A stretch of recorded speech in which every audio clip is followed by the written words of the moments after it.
자, 6월 모의고사 9번 15번 문제입니다. 가는 어떤 식물의 자경 스펙트럼을 나는 이 식물 잎의 광합성 색소를 톨렌으로 전개시킨 크로마토그래피다. A와 B는 기억과 니은은 A와 B 중 하나이다.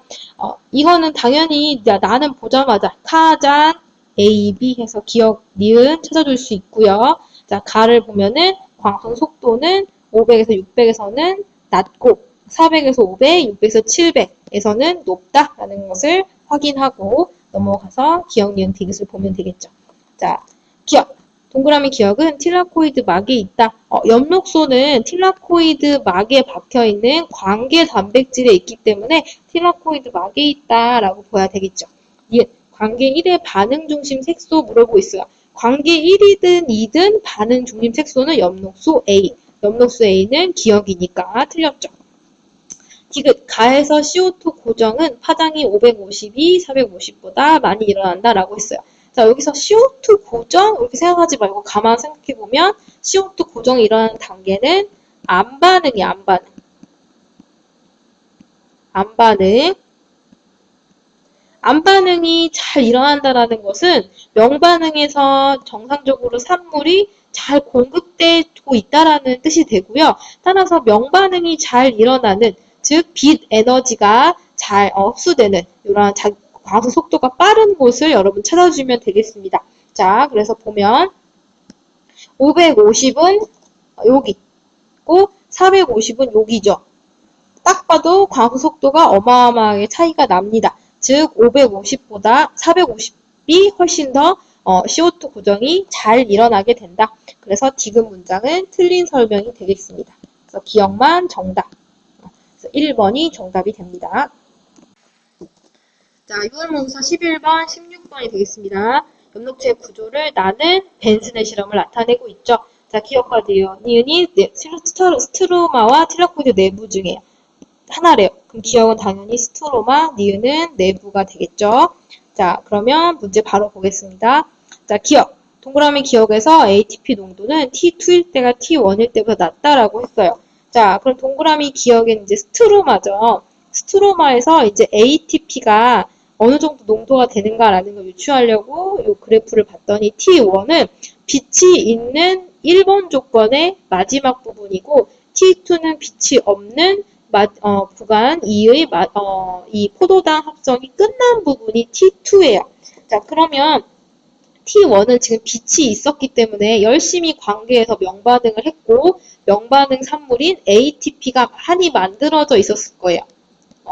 ATP가 많다. 그런데 T2는 지금 빛이 없고 CO2가 있는 환경에서 포도당을 만드는데 ATP를 쓰고 난 시점이기 때문에 T2는 ATP가 적어요.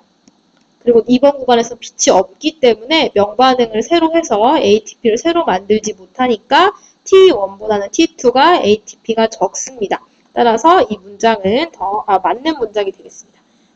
NADP 플러스의 환원은 NADP 플러스의 환원이라는 것은 NADP 플러스는 어디서 만들어지냐라고 물어보고 있죠.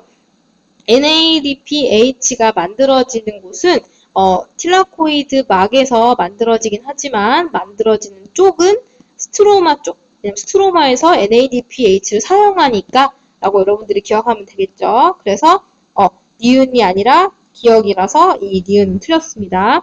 자, 디귿. 산소의 생성량은 구간 2에서보다 구간 1에서가 많다. 산소는 명반응과 안반응 중 어디서 생긴다? 명반응에서 생긴다. 따라서 구간 2와 1 중에서 명반응이 일어나려면 빛이 있어야 되겠죠? 그래서 구간 1이 더 많다. 그래서 디귿도 틀렸습니다. 정답은 1번. 7번 풀이하겠습니다. 6월 모의고사 15번입니다. 가는 명반응에서 전자가 이동하는 경로를 나는 빛을 비추었을 때 스트로마의 pH를 나타낸 것이다. 물질 X는 기억의 전자를 차단하여 광합성을 더해야 한다. 라고 했습니다. 자, 가에서 보니까 가에서는 관계 2와 관계 1의 이러한 관계를 나타내고 있고 경로 1과 경로 2가 이렇게 표시되어 있어요. 그래서 경로 1을 보니까 관계 2에서 전자 수용체를 거쳐서 관계 1, 관계에서 나온 전자가 전자 수용체를 거쳐서 최종 수용체에 도달하는 경로고요. 따라서 비순환적 경로, 광이산화 경로라는 걸 알 수가 있습니다. 경로 2는 점선으로 표시되어 있고 관계 1만 왔다 갔다, 전자전달계와 관계 1을 왔다 갔다 하는 경로로 순환적 광인산화임을 알 수가 있습니다. 자, 나에서는 지금 빛이 없을 때와 빛을 공급한 이후의 스트로마의 pH예요. 자, 보면은 빛이 있다라는 것은 틸라코이드 막에서 관계를 통해서 이제 전자가 들뜨게 되고 이 전자가 전자전달계를 통해서 이동하면서 수소이온을 틸라코이드 내부로 수송을 하더라. 그렇게 되면 스트로마에는 수소이온이 점점 접어지게 되고 따라서 pH는 높아지게 되기 때문에 나아본 그래프처럼 빛을 공급하면 스트로마의 pH는 높아지는 결과를 볼 수가 있습니다. 자, 그러면 기억부터 볼게요. H2O에서 방출된 전자가 경로 1을 따라서 최종 수용체에 전달될 때 생성되는 NADPH 분자수분의 산소의 분자수는 2이다 라고 했습니다. 자, 산소를 한번 떠올려보면은 물이 하나 분해됐대요. 그러면은 여기서 두 개의 전자가 방출되면서 두 개의 수소이온이 생성이 되고요. 이 전자가 이제 관계 2로 공급이 되고 그러면서 2분의 1 O2가 발생한다. 그래서 O2는 2분의 1개 발생합니다. 자, 이때 이 두 개의 전자가 전자전달계를 거쳐서 NADP 플러스로 전달이 되게 되는데 NADP 플러스는 전자 두 개를 받아서 NADPH가 돼요. H. 그래서 상식적으로 생각해보면은 전자 하나를 더 받으면 플러스가 이제 사라지게 되는 거고 거기에 이제 수소이온 H 플러스와 함께 결합해서 전자 하나가 결합하게 되면 H 이렇게 해서 전자가 두 개 들어가게 된다라고 여러분들이 생각해 주면 되겠습니다. 자, 따라서 NADPH는 전자 두 개다. 물 하나가 방출돼서 나온 전자다. 하나가 만들어지게 돼서 값은 2가 아니라 2분의 1입니다. 니은 가에서 X를 처리한 후가 처리하기 전보다 스트로마의 pH가 낮다. X는 전자전달계를 차단하는 물질로서 전자전달계를 차단하게 되니까 수소이온이 스트로마에서 내부 공간으로 이동할 수가 없습니다. 따라서 스트로마에는 처리한 후에 수소이온이 내부 공간으로 이동하지 않으니까 더 많아지게 되고요. 따라서 수소이온이 많기 때문에 pH는 더 낮게 됩니다. 나의 구간 1에서 경로 2를 통해 NADPH가 생성된다라고 했습니다. 자, 위에 올라가서 보면 나의 구간 1은 빛이 공급돼서 지금 스트로마의 pH가 올라가고 있는 명반응의 전자전달계가 일어나고 있는 상황으로서 정상적인 명반응 단계에서는 관계 2와 관계 2를 거쳐서 최종적으로 NADP 플러스로 전자가 전달되면서 NADPH가 만들어지기 때문에 디귿은 맞는 문장으로 생각할 수도 있겠지만 여기서 보면은 여기서 경로 1과 경로 2가 주어졌을 때 경로 1이 보기에 나왔다면 맞는 문장이지만 경로 2를 보면 점선에서는 최종 수용체로 NADP 플러스로 전자가 전달되지 않기 때문에 디귿은 틀린 문장이 됩니다. 따라서 정답은 니은만 맞기 때문에 2번이 되겠습니다. 2017년 6월 모의고사 17번입니다. 18번이고요.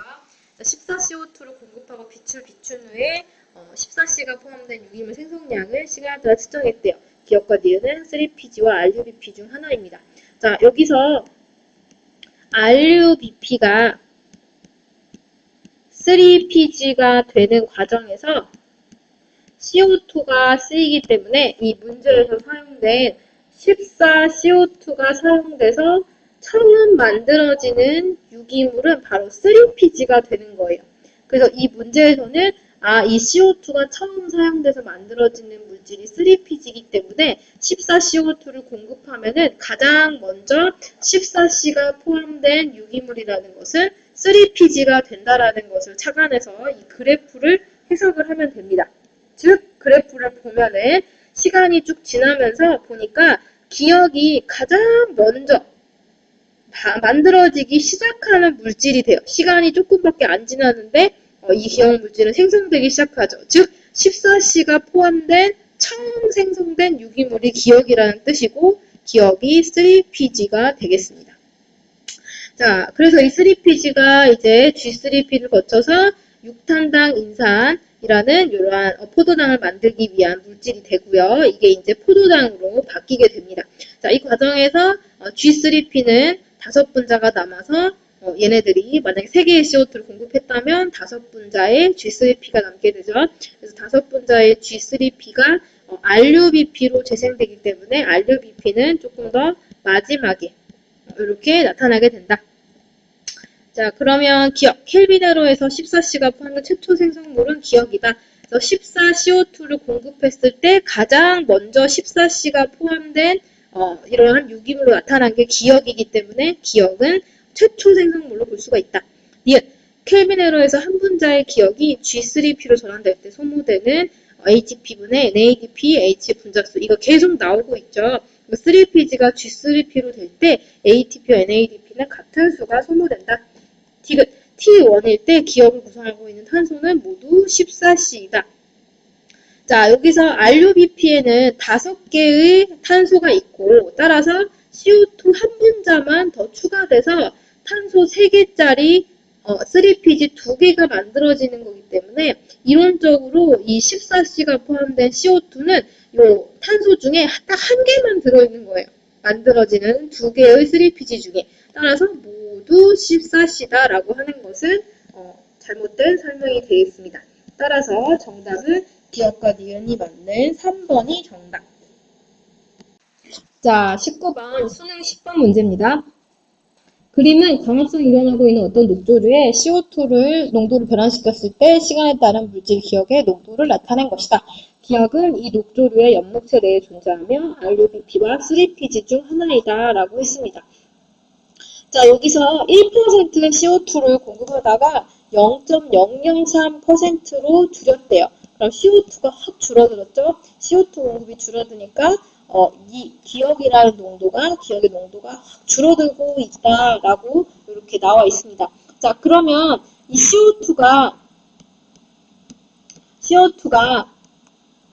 RUBP에 투입이 돼서 얘가 3PG로 변환이 되는데 이 CO2가 확 줄어들었어요. 그러면 CO2를 가지고 RUBP가 3PG를 만들어내야 되는데 CO2가 없으니까 RUBP가 3PG로 변화되는 과정이 드물게 일어나게 되는 거예요. 즉, CO2가 적어졌을 때 RUBP가 3PG로 잘 전환되지 못하니까 RUBP는 점점 쌓이는데 3PG는 점점 없어진다. 점점 사라지게 된다. 왜냐면 3PG는 이 다음 단계로 G3P 단계로 계속 넘어가 버릴 거니까 원래 있던 3PG 농도가 있었는데 RUBP에서 계속 지속적으로 공급이 돼야 되는데 공급되지 못해요. CO2가 부족하니까. 따라서 3PG는 점점 줄어들게 된다. 자, 그래서 이 그래프에서 기억이 3PG라는 것을 알 수가 있다. 자, 그래서 기억, 동그라미 기억은 3PG 맞습니다. 니은, 스트로마에 기억이 있다. 자, 이 안반응은 스트로마에서 일어나기 때문에 맞고요. RUBP가 3PG로 전환되는 단계에 떠올려보면 CO2만 투입되죠. 그래서 틀렸습니다. 그래서 기억과 니은이 맞아서 4번이 정답. 2016년 수능 14번, 20번 문제입니다. 광합성에 대한 실험에 대한 설명이다. 엥겔만의 실험은 핵함과 호기성 세균을 받침 유래 위에 놓고 덮개우리로 덮은 후에 암실에 두면 프리즘을 통해 파장에 따른 호기성 세균의 분포를 관찰하는 실험. 그래서 프리즘을 통해서 이렇게 빛을 파장별로 분리해서 비춰주면은 파장이 작은 쪽과 파장이 큰 쪽에는 핵함에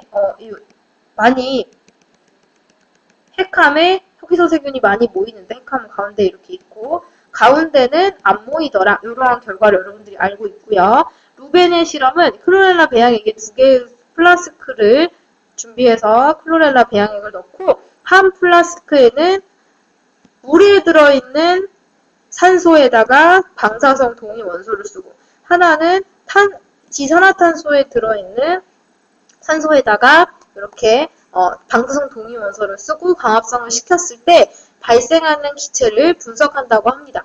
발생하는 기체는 광합성에서 한 종류밖에 없어요. 산소죠, 산소. 그래서 이 물에 들어있는 산소와 이산화탄소에 들어있는 산소 중 어느 것이 이 발생하는 산소의 포함된 원소 원자겠느냐 그거를 알아보고 싶은 실험이 되고요. 실제 결과도 우리가 알고 있죠. 물이 분해돼서 산소가 발생하는 거기 때문에 이렇게 물에 들어있는 산소의 방사성 동위 원소를 썼을 때 발생한 산소의 방사성 동위 원소가 검출된다는 것을 이 실험을 통해서 알 수 있습니다.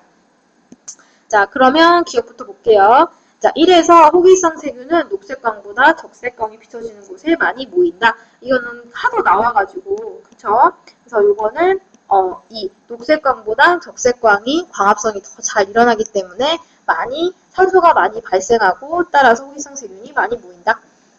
2에서 발생한 기체는 순환적 광인산화의 산물이다. 자, 이 2에서 발생한 기체인 산소는 물의 광분해로 발생하는 거고, 물의 광분해는 광계 2에서 일어나는 비순환적 전자 흐름의 산물이 되겠죠.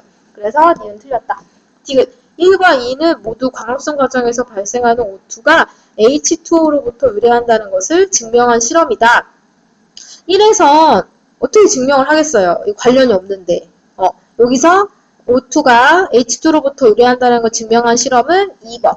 루벤의 실험만 해당이 되겠죠. 그래서 니은은 디귿은 틀렸다. 정답은 1번이 되겠습니다.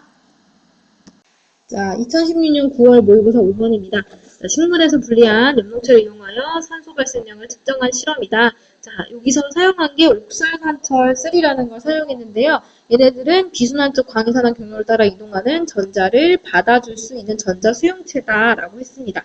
자, 그러면 비순환적 광이산화를 따라서 전자가 이동해 오면 이 전자를 계속 받아줄 수 있는구나. 그러면 비순환적 광이산화가 계속 일어날 수 있게 도와주는 게 아닐까라고 하는 생각을 가지고 실험 과정을 보면 실험 과정은 시험관 A와 B를 준비했다고 합니다. A와 B. 그 다음에 엽록체 한 타객을 넣은 다음에 암실에 두어서 이 명반응이 더 이상 일어나지 않고 명반응 산물도 없는 상태로 초기 상태로 되돌려 놓은 다음에 B에 옥살산철 3를 넣었대요. 그 다음에 A와 B의 공기를 제거한 다음에 빛을 둘 다 비춰준 거죠. 그러면 빛에 의해서 광합성을 하면서 발생한 기체가 오롯이 모이게 되겠죠. 산소가. 그랬을 때 이 산소가 얼마나 발생했는가라는 것을 비교를 해봤다고 합니다. 그랬을 때 엽록체만 넣은 시험관 A에서는 산소가 플러스 하나만큼 발생했는데 옥살산철 3를 같이 넣었을 경우에는 산소 발생량이 더 많았대요. 훨씬 폭발적으로 많죠. 자, 그러면 왜 그럴까 한번 생각을 해보면 자, 관계 2와 관계 1을 거쳐서 이렇게 전자가 이동하면서 최종적으로 NADP 플러스로 이동하는 게 비순환적 광인산화였어요. 이 과정에서 이제 물이 분해돼서 전자를 공급해줬고 산소가 발생하게 됐죠. 자, 그런데 이때 이 NADP 플러스의 양은 엽록체에서 한정적일 거예요. 따라서 엽록체만 넣어줬을 경우에 이 물이 분해돼서 산소가 발생하면서 이동해온 전자가 엽록체에 들어있는 모든 NADP 플러스에 다 전달되고 나면 고갈되기 때문에 더 이상 전자를 받아줄 수 있는 물질이 없으니까 이 물도 더 이상 분해돼서 전자를 공급할 필요가 없는 거죠. 그 산소 발생량이 적어질 수밖에 없다. 하지만 NADP 플러스 이외에 추가적으로 옥살산철을 넣게 되면은 옥살산철도 전자를 받아줄 수 있으니까 그만큼 비순환적 광인산화가 활발하게 일어나면서 이 물이 분해돼서 전자를 공급해주고 산소가 많이 발생하게 되더라. 그 산소 발생량이 많다라는 것을 알 수가 있습니다.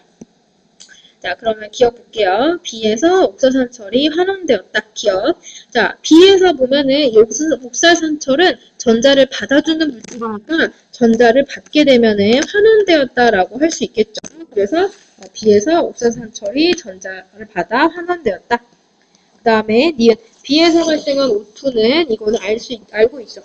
CO2가 아니라 물이다. 발생한 O2는 관계 1이 아니라 관계 2다. 그래서 이 실험이 어려웠던 거지 사실은 이 보기는 사실은 니은과 디귿은 알고 있는 지식으로 풀면 충분히 틀렸다라는 걸 알 수 있기 때문에 1번이 정답임을 알 수가 있습니다.